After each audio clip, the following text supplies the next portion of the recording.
आखिरी दिन है।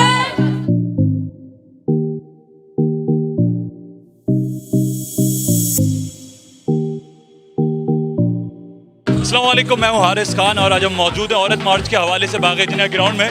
और यहाँ आप देख सकते हैं कि लोगों की बड़ी तादाद मौजूद है, डिफरेंट प्ले कार्ड्स लेकर आए हुए और लोगों से जानेंगे वो किस हवाले से यहाँ पर आए। तो हमारे साथ एक खातून मौजूद है, उनसे जानेंगे। अस्सलाम वालेकुम। अस्सलाम वालेकुम। वालेकुम अस्सलाम। मैम, आपके आने का यहाँ पर आज मकसद क्या है?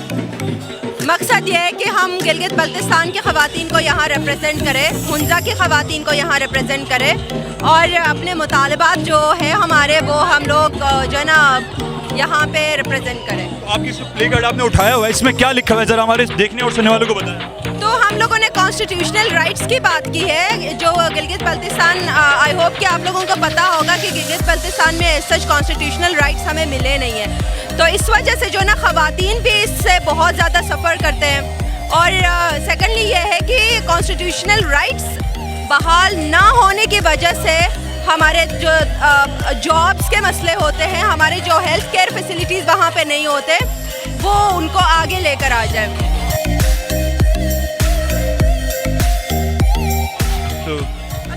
वालेकुम अस्सलाम। आपका भी ताल्लुक गिलगित बल्तिस्तान से? बिल्कुल, मेरा ताल्लुक गिलगित बल्तिस्तान से है और हमारा मुतालबा जो है वो मर्दों के ख़िलाफ़ नहीं है, बल्कि हम इस माशरे में को एग्जिस्ट करना चाहते हैं, हम साथ साथ रहना चाहते हैं। वो साथ जहाँ पे ख़वातीन को भी उतने ही मौक़े मिलें तालीम के, सेहत के और इसके अलावा विरासत के और इसके अलावा जो भी रिलेटेड है जो इंसान के हकूक़ है वो हकूक़ ख़वातीन को भी मिले। जी बिल्कुल, आप देख सकते हैं यहाँ पे लोग हकूक़ की बात करने आए हुए हैं, सिर्फ मर्द के बारे में नहीं है, लोग अमूमन अपने राइट्स के बारे में यहाँ पे बात करिए। तो आइए जानते हैं और लोगों से भी। अच्छा जी, आप देख सकते हैं यहाँ पे हर एज की खातून मौजूद हैं। देखें उनके साथ माँ मौजूद है, एक बहन मौजूद है, एक बेटी मौजूद है, उनसे जानते हैं। उन्होंने देखें उनके हाथ में एक साइन बोर्ड, इस पर लिखता है हफ्ते में एक दिन मेरे आराम का दिन। तो मैम, इस साइन बोर्ड का मकसद क्या है, हमारे सुनने वालों को बताएं। इसका मकसद ये है कि औरतें जो घर पे रहती हैं उनके बारे में ये कंसिडर होता है वो कोई काम नहीं करती हैं। वो बेचारियाँ जब मियाँ घर चले सुबह सबसे पहले उठती हैं, सब कुछ करके रात को शौहर के बच्चों के बाद सोती हैं। उनके लिए कोई आराम का दिन नहीं होता। हफ्ता भी मियाँ के आराम का दिन होता है, इतवार भी मियाँ के आराम का दिन होता है। और अगर वो खातून वर्किंग वीमेन है तो फिर तो सोने पे सुहागा। वो बाहर का भी काम संभालती हैं और घर का भी संभालती हैं और मियाँ बीवी दोनों घर साथ आते हैं। उसके बावजूद मियाँ को सोफे पे चाय का कप चाहिए और बीवी को खाना पकाना है रात का।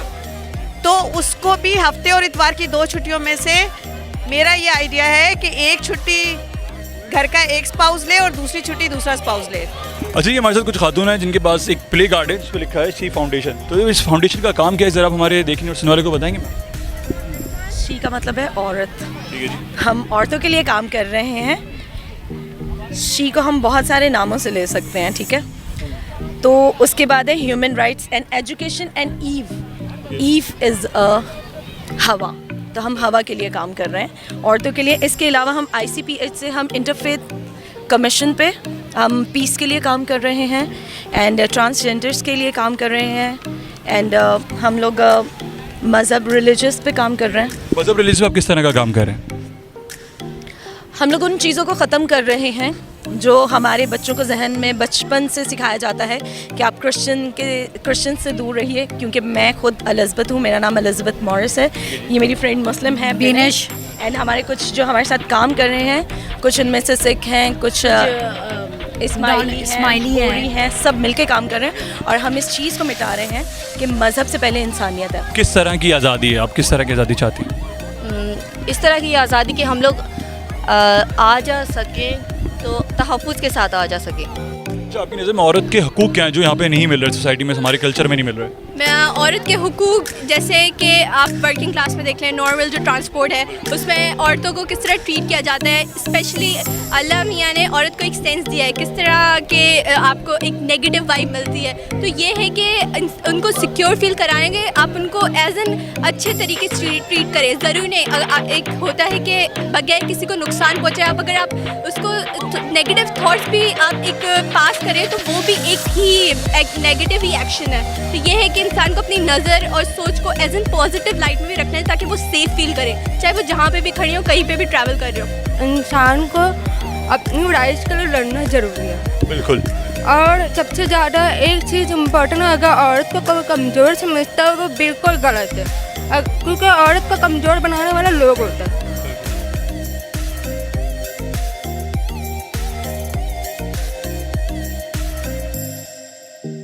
जी अस्सलाम वालेकुम, हम देख रहे हैं आपके पास प्ले कार्ड है। इस कार्ड को जरा पढ़ के बताएंगे क्या लिखा है इस पर? इसमें लिखा हुआ है कि आपकी ज़िंदगी फैसला सिर्फ आपका। बिल्कुल। फोर्स मैरिजेस, जो प्रेशर बच्चे फील करते हैं ना पेरेंट्स से, सोसाइटी से, इट्स अगेंस्ट दोज, स्पेशली जो यंग बच्चे या when you are crossing after 30, तो मेल फीमेल सब जो प्रेशर फेस करते हैं तो उसके खिलाफ है ये ज़बरदस्ती मैरिज कराई जाती है ख़ानदान में भी, इवन कज़न मैरिज का भी बहुत बारे में बात की जाती है। सही, तो उसके बारे में, और ये बहुत ही सीरियस इशू है और हमारी सोसाइटी में तो बहुत ज़्यादा है। देख सकते हैं यहाँ पे छोटे बच्चे भी आए हुए हैं, उनसे जानेंगे। बेटा अस्सलाम वालेकुम, क्या नाम है आपका? रोशनान। आप किस क्लास में? 4।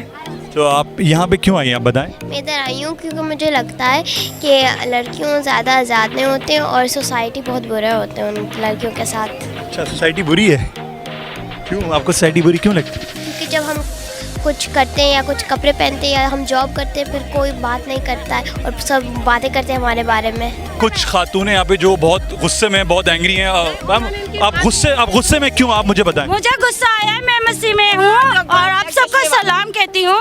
मुझे इसीलिए गुस्सा आया है कि खुदा ने एक मियाँ एक बीवी को एक जिस्म किया है, ठीक है, खवातीन के मसले में मैं आई हूँ, लेकिन ये बात है कि गैर मर्द को हम अपने वजूद को हाथ कैसे लगा दे नहीं लगा दे सकते।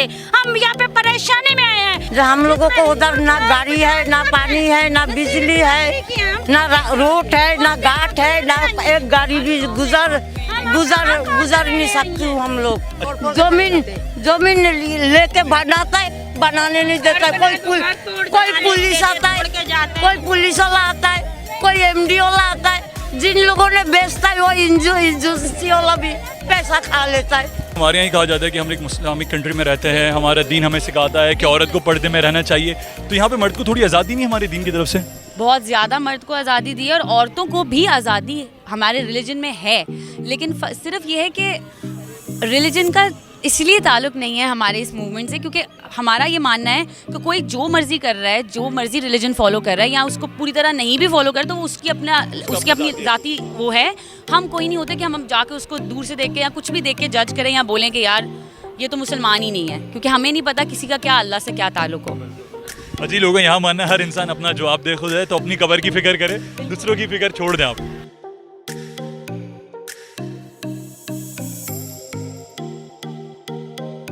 मेरा मकसद तो यही है कि मैं तो चाहता हूँ कि जो इनके जायज़ मतलबात है वो इनको मिले जायज़ हकूक़, लेकिन सबसे बड़ा जो इस टाइम हकूक़ है वो तो आफिया सिद्दीकी जो 19 साल से खैरों के यहाँ कैद है। मैंने गेट से भी देखा, अंदर तो हमें आने की इजाज़त नहीं दी, लेकिन गेट में किसी स्लोगन, किसी बैनर पे, किसी चीज़ पे कोई भी आफिया सिद्दीकी के लिए कोई भी कुछ भी नहीं लिखा हुआ था। अच्छा जी, मेरे साथ मेरे एक भाई मौजूद है, उनसे पूछते हैं यार आप किस लिए आए दोस्त?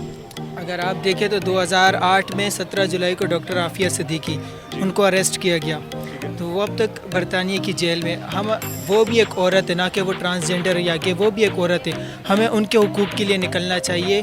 तकरीबन आज अगर आप देखें तो ये 12वां साल है उनको बरतानिया की कैद में है, अमेरिका की जेल में, तो हमें चाहिए हम उनके लिए आवाज़ उठाएं। तो मैं बेसिकली आया हूँ डॉक्टर आफिया सिद्दीकी के लिए।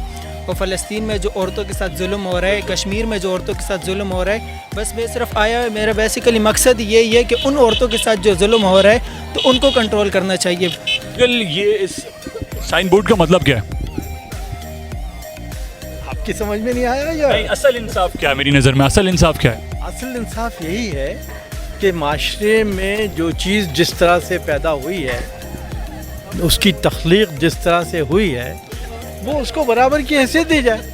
इंसाफ ये है कि माशरे में जो भी तख्लीक है कायनात में, फितरत में, उसको उसका हिस्सा मिलना चाहिए, जो उसकी जगह उसे मिलनी चाहिए, ये इंसाफ है। आपकी नज़र में औरतों के हकूक़ क्या है? भाई औरत का कोई एक हक़ नहीं है, सिर्फ एक ही हक़ है कि आपने उसके हैसियत को कम गर्दानने की एक गलती की हुई है, उस गलती से आप जान छुड़ाएं और औरत के ऊपर जो इस हवाले से आप अपने जबर और तशद्दुद और उसके बारे में एक मनफी ख्यालात, उससे आप बाहर निकलें। जो ये कहता है ना कि इक्वल राइट्स होने चाहिए मेल और फीमेल के, वो औरतों के हुकूक कम कर रहे हैं। उसकी वजह ये है कि औरतों के हकूक़ ज़्यादा हैं। अगर हमारी गाड़ी ख़राब होती है ना तो हम अपनी माँ को अपनी बहन को बोलते हैं आप गाड़ी के अंदर बैठो, बिल्कुल बाहर निकल के चेक करेंगे कि गाड़ी में क्या मसला है। फिर हम 2 नामहरम मर्दों को लेते हैं और अपनी गाड़ी को धक्का लगाते हैं और अपनी बहन को हम बिल्कुल भी परेशानी नहीं देते। और दूसरे के रोल्स डिवाइडेड हैं, आपके हुकूक ज़्यादा हैं, हमारे हुकूक ये कह सकते हैं कम है। लेकिन जो लोग जुल्म करते हैं और अगर एक औरत उसको बर्दाश्त करती है तो ये गलत है। उसको बर्दाश्त बिल्कुल नहीं करना चाहिए, उसको स्पीकअप करना चाहिए, उसको NGOs को अपने जो भी उसके सरपरस्त हैं उनको रिपोर्ट करना चाहिए। अच्छा जी, जिस तरह आप देख रहे हैं, आप औरत मार्च का इख्तिताम हुआ है, जानते हैं यहाँ पे लोगों से यहाँ पे आने का इनको क्या दिखता है, क्या आने से क्या फ़ायदा हो सकता है आगे माशरे में? अस्सलाम वालेकुम। वालेकुम सलाम। तो आप जिस तरह आप देख रहे हैं कि औरत मार्च अपने इख्तिताम पे पहुँची, तो आपको क्या लगता है इस औरत मार्च से लोगों को कितना फ़ायदा हो सकता है? इस औरत मार्च से ये है कि पहले जो है आवाज़ इस तरह बुलंद नहीं होती थी, मार्चेस होते थे लेकिन लोगों की अटेंशन जो है वो उस तरफ मार्च की तरफ नहीं आती थी। लेकिन इस बार ये है कि हम जो मार्च करते हैं हमारी आवाज़ जो है हमें मीडिया कवरेज भी मिलती है, हमें सोशल मीडिया पे भी हमारे मैसेज को जो है वो रिसीव किया जाता है और एक तरह से मैसेज कन्वे हो जाता है। हम इज़्ज़त नहीं है, हम इंसान हैं, पूरी सोसाइटी को यही मैसेज है इस वक्त। बिल्कुल, थैंक यू सो मच। आपने जिस तरह लोगों के ओपिनियन सुने, लोगों के डिफरेंट ओपिनियन है।